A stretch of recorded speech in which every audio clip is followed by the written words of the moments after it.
I was walking Ginger yesterday and listening to Michael Mead's podcast called Living Myth. And he opened up by talking about the emergence of two archetypes during this COVID-19 period. One being the leader, the other being the healer. Something about that struck me. I've felt like healer or healing has been part of what I have tried to bring into this world.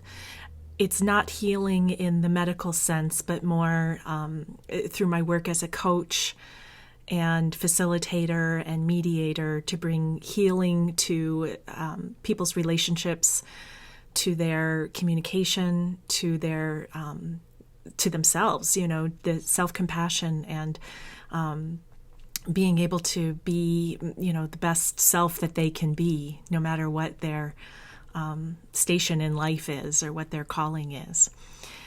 And I realized that, we're 40 plus days into this shelter in place order here in Michigan.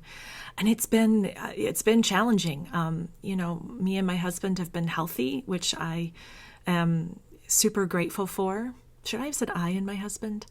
My husband and I have been healthy, which I'm really grateful for. And, I don't think it matters if you've been healthy or sick, or if you've not been sick.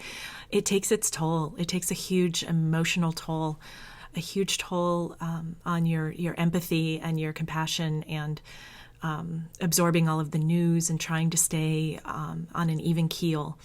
And I admit, I've definitely had some of my own self-pity parties over the past few weeks. And as I was listening to that podcast, I realized, okay, what would a healer do right now? Besides those that are in the hospitals and in the front lines who are doing the really heroic work that we need to move through this, what are the other types of healers doing? And I just decided to do the first thing that came to me, and that was, Beth, you've got to get up every day.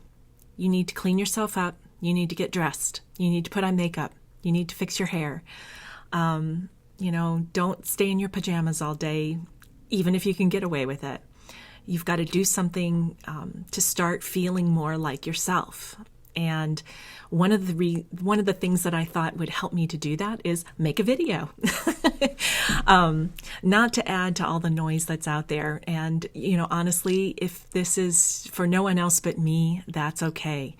But I thought, it'd be useful for me, it'd be healing for me, and perhaps it's healing for you, to maybe each day take just a couple of minutes and explore a thought, a word, a question that feels relevant, feels very present for right now in this time.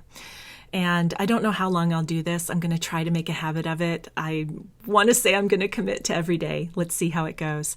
But today I wanted to start out with a quote that I found. I was scrolling through my Instagram feed, and about a year ago, last March, I posted a Zen quote.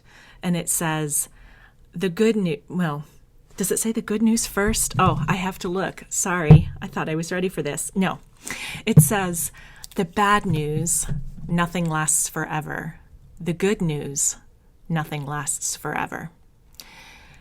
And I thought, wow, what a perfect quote for this time.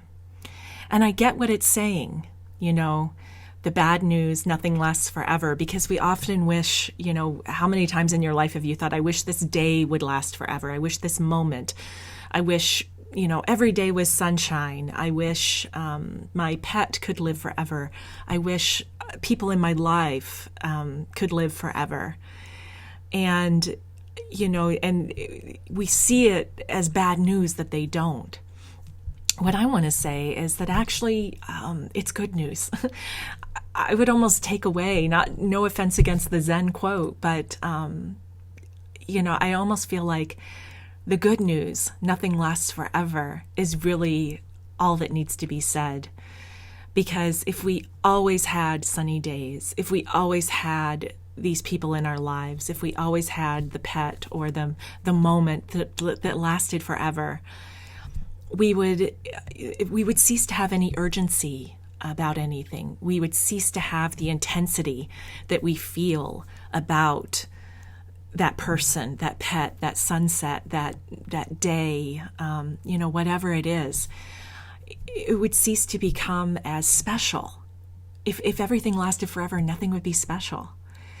And so I feel like it's the good news that nothing lasts forever, because then we get to experience this full spectrum of emotion and relationship. And, I think the good news is that nothing lasts forever. And of course, my first thought to that was, oh yeah, that's a good reminder. The state that we're in right now is not going to last forever. And that is absolutely good news. What I hope is that the state we're in informs who we are when we get out. I'm really curious what's going to survive from this time. And I don't mean survive as in people. I mean survive as in practices, as in ways that we're being with one another. Are people going to be more neighborly? Are they going to be more willing to reach out to strangers, to jump in when there's a crisis, even more than they already are? I'm just super curious. So the good news is nothing lasts forever. And I wish you peace and health.